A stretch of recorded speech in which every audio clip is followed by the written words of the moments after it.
ચમત્કાર ચકાસણી કેન્દ્ર અને ગુજરાત મુંબઈ રેશનાલિસ્ટ એસોસિએશન દર વર્ષે ગુજરાતની તમામ સંસ્થાઓ સાથે મળીને જુદા જુદા પ્રયોગો કરે છે અને અમારું 1 કરોડનું ઇનામ છે. જો કોઈ વ્યક્તિ ચમત્કાર બતાવે, ભૂત પ્રેત છે એવું પણ બતાવે તો એને 1 કરોડ રૂપિયા આપવાનું ઇનામ કર્યું છે.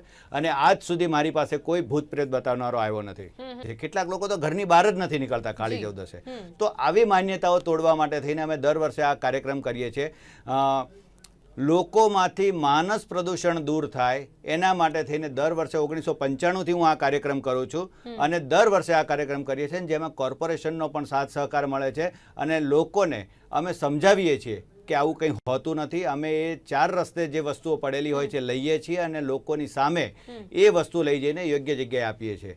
બાકી હકીકતમાં કોઈ ભૂત પ્રેત હોતું નથી ને કોઈ ભૂત પ્રેત ખાવા માટે પણ આવતું નથી. માટે કકળાટ કાઢવાની જરૂર નથી. કકળાટ કાઢવો હોય તો ઘરમાં હસબન્ડ વાઈફ વચ્ચે ઝઘડવાનું બંધ કરો.